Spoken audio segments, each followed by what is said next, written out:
Ravens flock, the flock rundown is the place to be. My man Ryan has been a lifelong Ravens fan since he was born. So I'm telling you now, it's about to go down. The podcast, the flock rundown. Ravens, baby. Nothing gets better than waking up and wondering how high we can fly. Tune in. Motionless brainwaves attempt to swim their way to sense, can't tame the untamed. Appreciate you, Ray. What's up, Ravens fans? My name is Ryan, and welcome back to another episode of the Flock Rundown. So the Ravens just finished day 14 of training camp, and we did have some key guys return. We got an Adisa Isaac sighting. He returned to training camp practice today. He is off the non-football injury list. He was dealing with that hamstring, so it's good to get a first look at him, and just mainly a good sign that he's back at practice, because now I feel like he'll have a better chance. I don't know if he'll play this Friday just because he just came back off a hamstring, but I would imagine by next week or the week after, we're going to start to get some looks at Adisa Isaac in game, and definitely throughout training camp. So glad to see him back. We also had Deonte Harty return. He was out dealing with a soft tissue injury for a little bit, so good to see him back. Add some more depth to the wide receiver room, and as far as I know, we kind of signed him to be our kick returner, punt returner. So definitely important for that guy to be back on the field, especially with all these kickoff changes and things like that. You don't want your main kick returner to be out. Great to see him back. Hopefully he can stay healthy. There were multiple people out of practice today. Tyler Linderbaum still out. He's dealing with the soft tissue injury still. No new development, so I think they're just continuously playing it safe with him. I'm not worried about that at all. Rashad Bateman was also out again today with that rib side injury.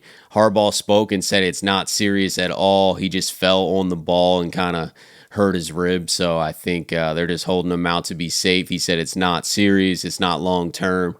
I know a lot of the Ravens fans got PTSD from Rashad Bateman injuries. I feel you. I feel you. Whenever I see that he's out, especially like this, where it's like every other practice or every couple practices, Rashad's dealing with something, it's like, oh no, like here we go again. But I really don't think this is anything. Dafe Owe also missed practice today, which is a new injury and a new absence. And Harbaugh spoke on that. He said it's not serious either, but he did sprain his ankle, so they're just holding him out until that heals back up. We've all probably sprained our ankles, so you know that it's not best to jump back right out there and start running on it. So I'm not worried about that, but he is a new absence. And then the main injury news today is Arthur Maulet. Arthur Maulet was not practicing, but Harbaugh spoke on it and said he's got a knee issue, and they're doing further tests to determine the severity of it. He says he doesn't think it's season ending, but by him making that comment, let's be real, Arthur Maulet's about to miss some time. Definitely not a minor day-to-day type thing like Bateman or Owe are dealing with. So I think this Arthur Maulet news is a bit more serious. Hopefully not. Hopefully I'm completely wrong and it ends up being nothing, but just based off Harbaugh's comments, I was kind of reading the room there, and it feels like Arthur Maulet is going to miss some time with a knee injury. We do have a ton of cornerback depth. We've been talking about that throughout the offseason, and guys like Jalen Armour-Davis are stepping up. I know he doesn't usually play the slot like Arthur Maulet, but we can move Humphrey to the slot. We can always move Kyle Hamilton around or Darius Washington. There's options to move guys around and be flexible there if Arthur Maulet does have to miss time. So I'm not super worried about it, but obviously it sucks, man. We don't want to see anybody go down. Arthur Maulet was balling this offseason, played a really nice rotational role, made some great plays for us last year. So hopefully he's not missing a ton of time. I'm just bracing for that. I feel like him saying it's not season ending means it's still going to be a while. The Ravens did make an official signing today, and he practiced today, and that's wide receiver Russell Gage. It was an opportunity for us, really. I mean, he's a guy that's proven player, catches, tough player, physical player, great hands, just a proven NFL veteran type player. Just starting today, looked good, but just starting, kind of ramping him up a little bit. I mean, I think he got his helmet out there about 1.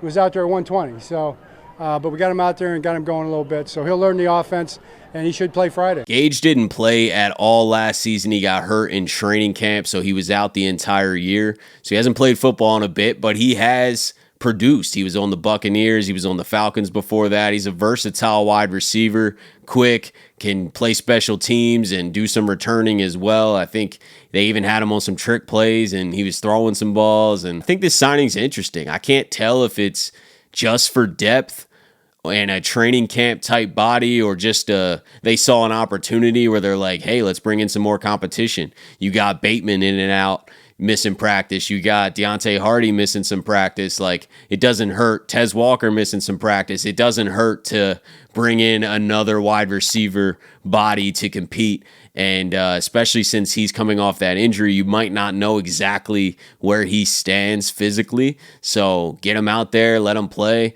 see if he can gel, see if he's still got it and can play a role in this team and end up making this team. I don't think that it's a lock that Russell Gage makes the team. We'll see how this next month through camp and preseason goes. I think he's got a decent shot.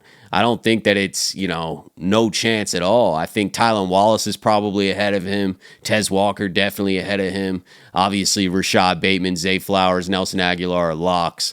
So I think Russell Gage will definitely be competing for a spot with Sean Ryan and guys like that. And sticking with the wide receivers today at training camp, Lamar Jackson threw a touchdown to Tylan Wallace. They've connected a few times throughout training camp already. It seems like Tylan Wallace is consistently making plays. He's just a solid depth guy, man. I think Tylan Wallace is basically a lock as that fifth guy, Tez Walker being the fourth. I think the debate really starts with who is that sixth guy going to be. And Sean Ryan's making a strong case. He had like a 70-yard touchdown today in training camp.